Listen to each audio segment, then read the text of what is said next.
बिहार में विधानसभा चुनाव के पहले चरण के लिए प्रचार जोर पकड़ चुका है। एक दिन पहले बिहार के बक्सर और आरा में हुई चुनावी रैली में बीजेपी अध्यक्ष जेपी नड्डा ने महागठबंधन पर बड़ा हमला बोला। उन्होंने सीपीआई, एमएल, आरजेडी और कांग्रेस के गठबंधन को समाज को तोड़ने वाला और अशांति फैलाने वाला करार दिया। इतना ही नहीं, उन्होंने कहा कि सीपीआई, एमएल ने आरजेडी को हाईजैक कर लिया है। गठबंधन है ना, ये माले, ये कांग्रेस, ये आरजेडी, इसको आप साधारण मत लेना। सबसे पहली बात तो यह है कि यह एक अपवित्र गठबंधन है, अपवित्र गठबंधन, अस्वाभाविक गठबंधन है। और ये तीनों के तीनों इस गठबंधन में समाज के प्रेमी नहीं है, समाज को तोड़ने वाले हैं और समाज में अशांति फैलाने वाले हैं। ये बात आपको समझनी चाहिए। मैं कहना चाहता हूं, सबसे बड़ी बात यह है कि तेजस्वी यादव को तो मालूम ही नहीं है कि आरजेडी तो हाईजैक हो गई। हाईजैक 19 सीटें तो माले ने ले ली, 10 सीटें अपने साथियों को दिला दी और 12 सीटें तो आरजेडी ने अपने मर्जी से कैंडिडेट बदल करके अपने लोगों को डाल दिया है। इसलिए आरजेडी है कहां? और माले का क्या रिकॉर्ड है आपको मालूम है ना। शाहीन बाग से लेकर जो जहां जहां देश के विध्वंस ताकते हैं उनके साथ खड़ी रहती है कि नहीं रही है कि नहीं है? अर्बन नक्सल मालूम है ना सबको। और ये लोग अशांति फैलाते हैं कि नहीं फैलाते? तो क्या आप बिहार में अशांति चाहते हैं? बिहार के आरा में हुई चुनावी रैली में बीजेपी अध्यक्ष जेपी नड्डा ने कांग्रेस को निशाने पर लिया। उन्होंने बिहार में होने वाले विधानसभा चुनावों के बीच राहुल गांधी और कांग्रेस पर पाकिस्तान की तारीफ करने का आरोप लगाया और कहा कि जो बोली पाकिस्तान और अलगाववादी बोलते हैं, वही बोली कांग्रेस के नेता भी बोलते हैं। कांग्रेस पार्टी की बात करूं तो मुझे तो लगता है कि इन्होंने देशद्रोही काम का जिम्मा संभाल लिया, एकदम देश के खिलाफ काम करने का। समझ में नहीं आता कांग्रेस पार्टी की बात। एक तो जनता ने नकार दिया है, दूसरा गवर्नेंस के बारे में बोलने के लिए इनके पास कुछ रह नहीं गया है, ये कुछ बोल नहीं सकते। अब ये सिर्फ यही करते हैं कि देश के विरोध में जितनी भी बातें हम उसको बोलते रहते हैं और एक नहीं अनेक बार बोलते हैं। और एक नेता नहीं बोलता, अनेक नेता बोलते हैं। आप बताइए, राहुल गांधी ने कोविड-19 के बारे में पाकिस्तान की तारीफ की कि नहीं की? जब दुनिया भारत के बारे में तारीफ कर रही थी, जब वर्ल्ड हेल्थ ऑर्गेनाइजेशन का director general doctor Tedros Bharat की तारीफ कर रहा था, जब यूएन का सेक्रेटरी जनरल भारत के आत्मनिर्भर की तारीफ कर रहा था, भारत के गरीब कल्याण पैकेज की तारीफ कर रहा था, तो राहुल गांधी पाकिस्तान की डबली बजा रहे थे। लेकिन ये लोग धारा 370 वापस लाएंगे। अरे जो अलगाववादी बोलते हैं, जो भाषा पाकिस्तान बोलता है, वही भाषा तुम बोल रहे हो। क्या हो गया? बिहार विधानसभा चुनाव में बीजेपी के लिए प्रचार करने पहुंचे यूपी के सीएम योगी आदित्यनाथ ने भी कांग्रेस ने भी शशि थरूर के बयान के बहाने कांग्रेस को निशाने पर लिया। उन्होंने शशि थरूर पर पाकिस्तान की तारीफ करने का आरोप लगाया। आपने कांग्रेस के एक नेता का बयान पढ़ा होगा अभी, कांग्रेस के एक नेता का बयान आपने पढ़ा होगा अभी। वो पाकिस्तान की तारीफ कर रहे थे। क्या पाकिस्तान की तारीफ होनी चाहिए क्या? मैं पूछना चाहता हूं, क्या पाकिस्तान की तारीफ होनी चाहिए? पाकिस्तान आपका हितैषी है, फिर कांग्रेस के नेता पाकिस्तान के पक्ष में क्यों बोल रहे हैं? पाकिस्तान के मुद्दे पर बीजेपी के हमलों से बौखलाई कांग्रेस ने भी पलटवार किया। कांग्रेस नेता रणदीप सुरजेवाला ने बीजेपी नेताओं के बयानों को मुद्दे से भटकाने की कोशिश बता दिया। बिहार की भाजपा और जदयू बिहार के किसी मुद्दे पर चुनाव नहीं लड़ेगी। मैं आपको याद दिलवाता हूं, पिछली बार अमित शाह जी ने कहा था बिहार की धरती पर कि अगर नीतीश बाबू मुख्यमंत्री बनेंगे तो पाकिस्तान में पटाखे चलेंगे। क्या आपने कभी पूछा पाकिस्तान में पटाखे चले कि नहीं चले? अब आए तो जरूर पूछिएगा। हिंदुस्तान पाकिस्तान करेंगे, शमशान कब्रिस्तान करेंगे, हिंदू मुसलमान करेंगे, उग्रवादी करेंगे, परंतु बिहार में युवाओं को रोजगार कैसे मिलेगा? बिहार में खेती की तरक्की कैसे होगी? बिहार के किसान का मक्का और धान जो 1200 पे पिटता है वो 1888 में कैसे मिलेगा? मक्का जो 700 में पिटता है उसकी 1750 कीमत कैसे मिलेगी, गेहूं को न्यूनतम समर्थन मूल्य कैसे मिलेगा, खेत को बिजली और पानी कैसे मिलेगा, उद्योग और धंधा कैसे लगेगा, ये नहीं बताएंगे। आरजेडी नेता और पूर्व केंद्रीय मंत्री जयप्रकाश नारायण यादव ने भी जेपी नड्डा और योगी आदित्यनाथ के बयान पर पलटवार किया। उन्होंने बिहार चुनाव में पाकिस्तान का जिक्र करने के लिए दोनों नेताओं पर निशाना साधा। इनको बोलने का मुंह है, इनके मुंह पर जो है कालिख लगा हुआ है, कोई बोलने का मुंह नहीं है। और चुनाव हो रहा है बिहार में, भाषण कर रहे हैं बिहार में, पानी पड़ रहा है रांची में और छाता लगा रहे हैं कराची में। बारे बाप बीजेपी, यही काम आप करके जो है देश में जो है तबाही मचाने के काम किए हैं। अब वो तबाही और बर्बादी वाला देश नहीं है। और बिहार जो है बड़े से बड़े लोग को पहचानता है, उड़ती चिड़िया को जो है चूना लगाने काम करता है। तो ये लोग के खेत का मूल्य। वहीं जेडीयू नेता मेवालाल चौधरी ने पाकिस्तान की तारीफ के मुद्दे को लेकर कांग्रेस पर जेपी नड्डा और योगी आदित्यनाथ के हमले को सही ठहराया और कहा कि कांग्रेस का इतिहास सभी लोग जानते हैं। योगी आदित्यनाथ और जेपी नड्डा बीजेपी के राष्ट्रीय अध्यक्ष और योगी आदित्यनाथ जो कि उत्तर प्रदेश के मुख्यमंत्री हैं, उन्होंने रैली की है और कहा है कि पाकिस्तान की बोली बोल रहा है कांग्रेस।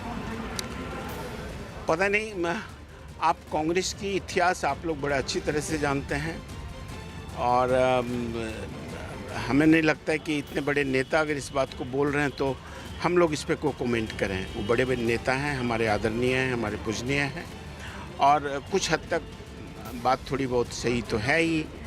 और अगर बड़े नेता इस बात को कह रहे हैं तो इसको कोई डिनाई नहीं करेगा। कुछ चीज़ें हैं और हमने भी बहुत सारे स्टेटमेंट पढ़े हैं लोगों का। ये सब मुद्दा क्या जमीन पर ग्राउंड पे काम करेंगे, क्योंकि लगातार ग्राउंड पे बिल्कुल लोगों को समझना है, लोगों को समझने की बात है। क्या हम वैसा मुल्क बनाना चाहते हैं जिस मुल्क में सिर्फ गोली बारूद की ज़रूरत है, या वैसा मुल्क हम बनाना चाहते हैं जिसमें सिर्फ कलम की ज़रूरत है, शिक्षा की ज़रूरत है? क्या हम विद्या का मंदिर बनाना चाह रहे हैं या वैसा मंदिर बनाना चाह रहे हैं जहाँ गोली बंदूक रखा जाए? और इस बात को हमारी जनता बहुत भली भांति समझती है और हमें पूरा विश्वास है कि समय आने दें, इसका जवाब जनता देगी। और हम लोग क्या, जनता हर बात को समझती है। पूर्व सीएम कमलनाथ की विवादास्पद टिप्पणी पर राहुल गांधी ने नाराजगी जताई। मध्य प्रदेश के पूर्व मुख्यमंत्री कमलनाथ की बीजेपी नेता इमरती देवी पर की गई विवादास्पद टिप्पणी पर राहुल गांधी नाराज हो गए। उन्होंने दो टूक कहा कि उन्हें कमलनाथ की भाषा ठीक नहीं लगी। I don't like personally the type of language that Kamalnath uses, and I don't appreciate it. Rahul Gandhi ने भले ही खुलकर नाराजगी जताई हो, लेकिन कमलनाथ ने इमरती देवी से माफी मांगने से इनकार कर दिया। अब वो राहुल जी की राय है। सर, क्या कमलनाथ जी आप माफी मांगेंगे इमरती देवी से? हम माफी मांगूंगा। जम्मू कश्मीर के पुलवामा में कुछ आतंकियों से सुरक्षा बल की मुठभेड़ हुई, जिसमें 3 आतंकी मारे गए आतंकियों के पास से जवानों को 3 AK-47 राइफल बरामद हुई। इस मुठभेड़ के बाद इलाके में सर्च ऑपरेशन भी चलाया गया। राष्ट्रीय महिला आयोग की अध्यक्ष रेखा शर्मा ने महाराष्ट्र के राज्यपाल भगत सिंह कोश्यारी से मुलाकात की। इस दौरान उन्होंने राज्य में महिलाओं के खिलाफ बढ़ते अपराध पर अपनी चिंता जाहिर की। दोनों की इस मुलाकात पर प्रदेश की मंत्री यशोमती ठाकुर ने ऐतराज जताया और रेखा शर्मा पर महाराष्ट्र को बदनाम करने का आरोप लगाया। कोलकाता में एसटीएफ ने अवैध हथियारों के साथ 2 आरोपियों को गिरफ्तार कर लिया। पकड़े गए इन लोगों के पास से पुलिस को 8 देसी तमंचे भी बरामद हुए। ये दोनों आरोपी हुगली जिले के रहने वाले हैं और उनसे अभी पूछताछ की जा रही है।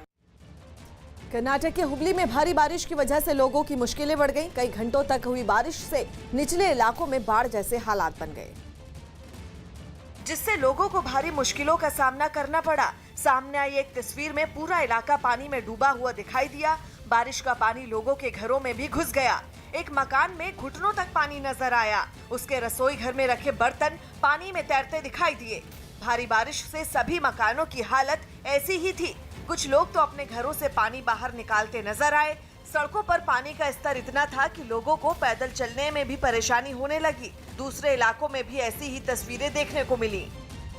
नए कृषि कानूनों के खिलाफ विधानसभा में नए बिल लाने वाला पंजाब पहला राज्य बन गया। पंजाब की कांग्रेस सरकार ने 4 नए बिलों को विधानसभा में पास कराकर केंद्र के नए कृषि कानूनों की राह मुश्किल कर दी, जिसके बाद अमृतसर में इन बिलों के पास होने पर कांग्रेस कार्यकर्ताओं ने एक दूसरे का मुंह मीठा कराया और आतिशबाजी भी की।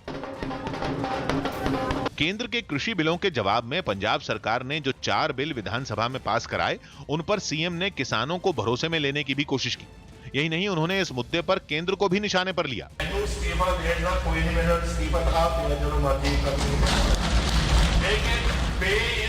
जो हुई है सारे किसानों का, जिस तरीके नाल वितरे इन्होंने कीते ने, जिस तरीके नाल गरीबों का पेट ते तुसी हत्थ मारियो, अमरिंदर सिंह के सामने सिर नहीं झुकाओ। हालांकि बीजेपी ने पंजाब की कांग्रेस सरकार पर किसानों को बरगलाने का आरोप मढ़ दिया। पिछले 3.5 पौने 4 सालों का काम किया नहीं, इसलिए उसको ढकने के लिए वो इस प्रकार का सब नौटंकी कर रहे हैं, इससे लाभ होने वाला नहीं। पंजाब विधानसभा में पास हुए 4 बिलों में एक बिल फसलों के न्यूनतम समर्थन मूल्य से जुड़ा है। दक्षिण अमेरिकी देश अर्जेंटीना के कोर्डोबा के जंगलों में पिछले 3 महीनों से लगी आग को बुझा दिया गया। अगस्त महीने से ही वहां के जंगल भीषण आग की लपटों से घिरे थे, जिन्हें पूरी तरह बुझाने के सारे उपाय किए गए। दमकल की हजारों गाड़ियां महीनों तक जुटी रहीं, तो हेलीकॉप्टर के भी सैकड़ों फेरे लगाए गए। बताया गया कि दमकल के कर्मचारी आग बुझाने में दिन रात जुटे रहे। उनके अलावा आसपास के सैकड़ों लोगों ने भी काफी मदद की। हाल ही में हुई बारिश का भी इसमें अहम योगदान रहा। खबर है कि तेज हवाओं की वजह से ये आग 3 लाख हेक्टेयर में फैल गई थी, जिस वजह से उसे बुझाने में इतना वक्त लग गया। बिहार में सिवान की बड़हरिया विधानसभा सीट से जेडीयू उम्मीदवार श्याम बहादुर सिंह ने ठुमके लगाकर वोट मांगने का अनोखा तरीका निकाला। इस बार मुख्यमंत्री नीतीश कुमार के करीबी श्याम बहादुर सिंह का मुकाबला आरजेडी प्रत्याशी बच्चा पांडे से।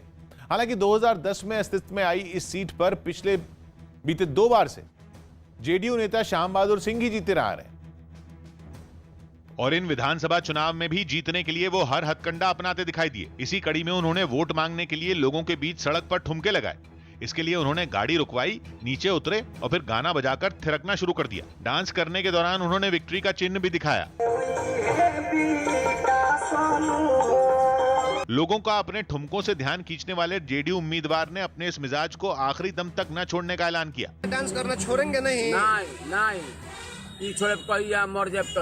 गाड़ी में बैठने के बाद भी जेडीयू उम्मीदवार श्याम बहादुर सिंह अपने इसी अंदाज में नजर आए। पाकिस्तान के कब्जे वाले कश्मीर में इमरान विरोधी प्रदर्शनों से बौखलाए पाकिस्तान ने भारत के खिलाफ बड़ी साजिश रची है।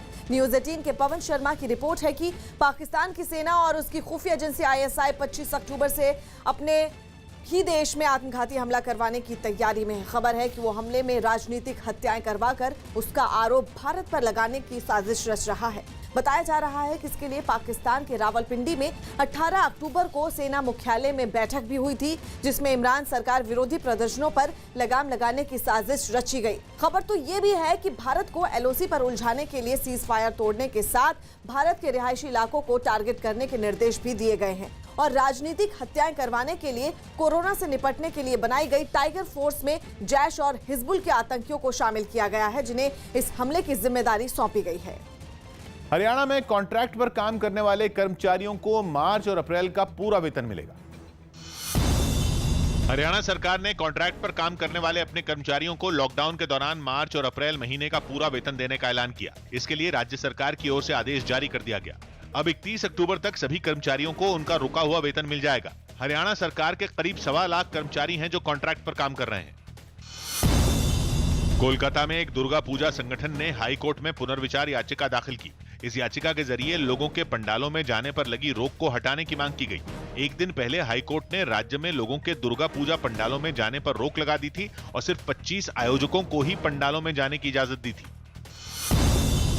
बिहार के किशनगंज में एक कार से बड़ी तादाद में चांदी के जेवरात और मूर्तियां बरामद की गईं। ये चीजें पुलिस ने गाड़ियों की चेकिंग के दौरान पकड़ी। साथ ही इन्हें ले जा रहे 2 लोगों को भी हिरासत में ले लिया गया। आशंका है कि इन चीजों को बांग्लादेश या फिर नेपाल से तस्करी कर लाया गया था और इनकी कीमत करोड़ों में है। तस्करी के होने की पूरी संभावना है, जिसे काम नहीं किया जा सकता। अब इसको इनकम टैक्स को दिया जाएगा। मध्य प्रदेश की संस्कृति एवं पर्यटन मंत्री उषा ठाकुर ने मदरसों पर विवादास्पद बयान दिया है। उन्होंने दावा किया कि देश के सारे कट्टरवादी और आतंकवादी मदरसों में ही पले और बड़े हैं। इतना ही नहीं, उन्होंने मदरसों को मिलने वाली सरकारी मदद भी बंद करने की मांग की। असम का जिक्र करते हुए उषा ठाकुर ने कहा कि राष्ट्रवाद में जो भी बाधा डालेगा, ऐसी सारी चीजें राष्ट्रहित में बंद कर दी जाएंगी। हालांकि उन्होंने ये भी कहा कि अगर कोई निजी तौर पर अपनी निजी धार्मिक संस्कार देना चाहता है तो हमारा संविधान उसकी छूट देता है। यदि आप इस देश के नागरिक हैं तो आप देखिए कि सारा कट्टरवाद, सारे आतंकवादी मदरसों में पले और बड़े हैं। जम्मू कश्मीर को आतंकवादियों की फैक्ट्री बना के रख दिया था। तो ऐसे मदरसे जो राष्ट्रवाद से, जो समाज की मुख्य धारा से नहीं जोड़ सकते, उनको हमें समुचित शिक्षा के साथ जोड़कर समाज को सबकी प्रगति के लिए एक साथ आगे ले जाना। देखिए अभी असम में ये करके दिखा भी दिया, ठीक है ना, कि मदरसे बंद। राष्ट्रवाद के बाधा जो भी डालेगा, ऐसी सारी चीजें राष्ट्र हित में बंद होनी चाहिए।